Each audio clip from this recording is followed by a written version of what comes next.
আসসালামু আলাইকুম। সংবাদে আপনাদের সবাইকে স্বাগতম জানাচ্ছি আমি নুসরাত। শুরুতেই সংবাদ শিরোনাম। ইরানের হামলায় কেঁপে উঠল দুবাইয়ের মেরিনা। ইরান নয়, সৌদিতে মার্কিন দূতাবাসে ভয়াবহ হামলা চালাল কে? যুক্তরাষ্ট্রকে ডুমসডের নমুনা দেখাল ইরান। ইরানের হামলায় অন্ধকারে ডুবল মধ্য ইসরায়েল, আহত এক। দর্শক, এতক্ষণ শুনছিলেন সংবাদ শিরোনাম। এখন বিস্তারিত। আপনি যদি ইসরায়েলের ধ্বংস চেয়ে থাকেন তাহলে চ্যানেলটি সাবস্ক্রাইব করে দিবেন এবং ভিডিওতে লাইক করে আপনার মূল্যবান মতামত কমেন্টে লিখে জানিয়ে দিবেন। এখন বিস্তারিত। সংযুক্ত আরব আমিরাতের বাণিজ্যিক কেন্দ্র দুবাইয়ের অভিজাত এলাকা দুবাই মেরিনায় ড্রোন ও ক্ষেপণাস্ত্র হামলা চালিয়েছে ইরান। আন্তর্জাতিক সংবাদ মাধ্যম আল জাজিরার প্রতিবেদন জানিয়েছে, শনিবার ৪ এপ্রিল সকালে তেহরান থেকে এ হামলা চালানো হয়। হামলার পর আমিরাতের প্রতিরক্ষা ব্যবস্থা তা প্রতিহত করার চেষ্টা চালায়, তবে প্রতিহত করা ড্রোন বা ক্ষেপণাস্ত্রের ধ্বংসাবশেষ দুবাই মেরিনার একটি ভবনে গিয়ে আঘাত হানে। দুবাই মিডিয়া অফিস জানায়, ঘটনাস্থলে কোনো অগ্নিকাণ্ড বা হতাহতের ঘটনা ঘটেনি। এর আগে শুক্রবার আবুধাবির হাবসান গ্যাস স্থাপনায় ইরানের হামলায় একজন নিহত ও কয়েকজন আহত হন বলে জানায় আমিরাতের প্রতিরক্ষা মন্ত্রণালয়। নিহত ব্যক্তি মিশরের নাগরিক। আহতদের মধ্যে দুজন পাকিস্তানি ও দুজন মিশরীয় রয়েছেন। হাবসান গ্যাস স্থাপনাটি আমিরাতের সবচেয়ে বড় প্রাকৃতিক গ্যাস প্রক্রিয়াজাতকরণ কেন্দ্র। হামলার পর সেখানে আগুন লাগে এবং স্থাপনাটির ব্যাপক ক্ষয়ক্ষতি হয়েছে বলে জানিয়েছে সংশ্লিষ্ট কর্তৃপক্ষ। উল্লেখ্য, গত ২৮ ফেব্রুয়ারি ইরানে যুক্তরাষ্ট্র ও ইসরায়েলের যৌথ হামলার পর থেকে উত্তেজনা বাড়তে থাকে। এর জেরে উপসাগরীয় অঞ্চলে মার্কিন সংশ্লিষ্ট স্থাপনাগুলোকে লক্ষ্য করে পাল্টা হামলা শুরু করে ইরান। প্রথম দিকে এসব হামলা সামরিক স্থাপনায় সীমাবদ্ধ থাকলেও বর্তমানে বাণিজ্যিক স্থাপনাতেও আঘাত হানার প্রবণতা দেখা যাচ্ছে। তবে দুবাই মেরিনায় সাম্প্রতিক হামলায় যুক্তরাষ্ট্রের কোনো প্রতিষ্ঠান সরাসরি লক্ষ্যবস্তু ছিল কিনা তা এখনও নিশ্চিত হওয়া যায়নি। সৌদি আরবের রাজধানী রিয়াদে মার্কিন দূতাবাসে হামলায় জড়িত থাকার কথা অস্বীকার করেছে ইরানের রেভলিউশনারি গার্ড কর্পস আইআরজিসি।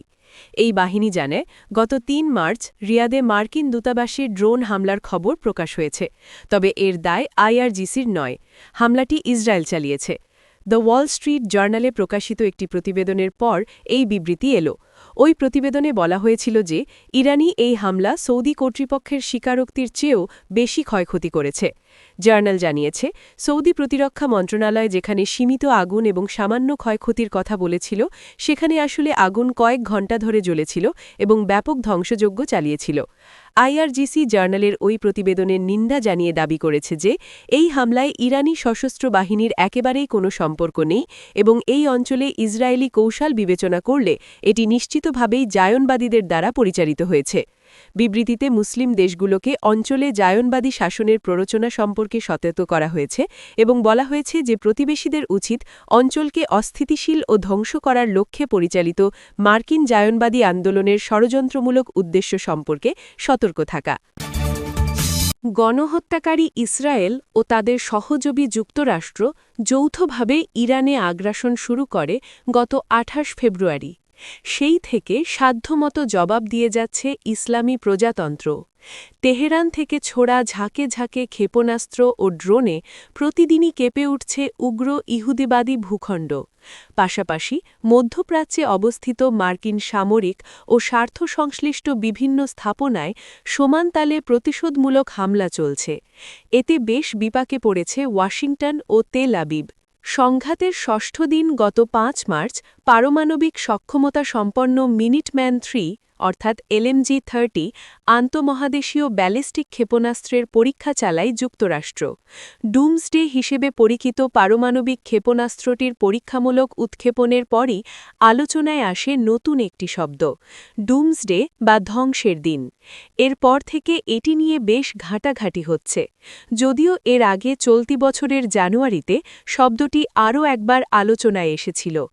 গত ১১ জানুয়ারি যুক্তরাষ্ট্রের লস অ্যাঞ্জেলেস আন্তর্জাতিক বিমানবন্দরে রহস্যময় একটি বিমান ওড়ানোর খবর আসে। গণহত্যাকারী ইসরায়েলকে আবার ক্ষেপণাস্ত্র হামলায় জর্জরিত করেছে ইরান। ওয়াশিংটন ও তেল আবিবের যৌথ আগ্রাসনের ৩৫তম দিন শুক্রবার ৩ এপ্রিল দিনগত রাতে এ ঝড় তোলে তেহরান। এতে মধ্য ইসরায়েলে ব্যাপক ক্ষয়ক্ষতি হওয়ার খবর পাওয়া গেছে। একটি মিসাইল সরাসরি আঘাত হানায় প্রকাণ্ড অগ্নিকাণ্ড তৈরি হয়, যার কারণে অন্তত একজনের আহত হওয়ার খবর পাওয়া গেছে। একই সঙ্গে বিদ্যুৎহীন হয়ে পড়েছে আশপাশে পুরো এলাকা। ইসরায়েলের ওয়ালা নিউজ এজেন্সি জানিয়েছে, তেল আবিবের কাছে বেনি ব্রাক এলাকায় কাঁচের টুকরোর আঘাতে একজন আহত হয়েছেন এবং ভূপাতিত করা ইরানি ক্ষেপণাস্ত্রের ধ্বংসাবশেষ ১৭টিরও বেশি স্থানে পড়েছে। সংস্থাটি আরও জানিয়েছে, রোশ হায়াইন এলাকার একটি আবাসিক অঞ্চলে ক্ষেপণাস্ত্রের আঘাতে ব্যাপক ক্ষয়ক্ষতি ও বিদ্যুৎ বিভ্রাট ঘটেছে এবং একটি কিন্ডারগার্টেনের কাছেও ধ্বংসাবশেষ পাওয়া গেছে। ওয়াইনেট নিউজ জানায়, গিভাটাইম ও তেল আবিবের রাস্তাঘাট ক্ষতিগ্রস্ত হয়েছে এবং রামাত গানে একটি ভবন ধসে পড়েছে। এছাড়া বেনি ব্রাক এলাকায় বেশ কিছু গাড়িতে আগুন ধরে যাওয়ার খবরও তারা জানিয়েছে। ইসরায়েলি সংবাদমাধ্যমগুলোর তথ্যমতে এর আগে দেশটির দক্ষিণাঞ্চলে ইরানের আরেকটি ক্ষেপণাস্ত্র হামলায় নেগেভ মরুভূমি এলাকার একটি শিল্পাঞ্চলে অগ্নিকাণ্ড ঘটে। আপনি যদি আমাদের চ্যানেলে নতুন হয়ে থাকেন তাহলে চ্যানেলটি সাবস্ক্রাইব করে দিন।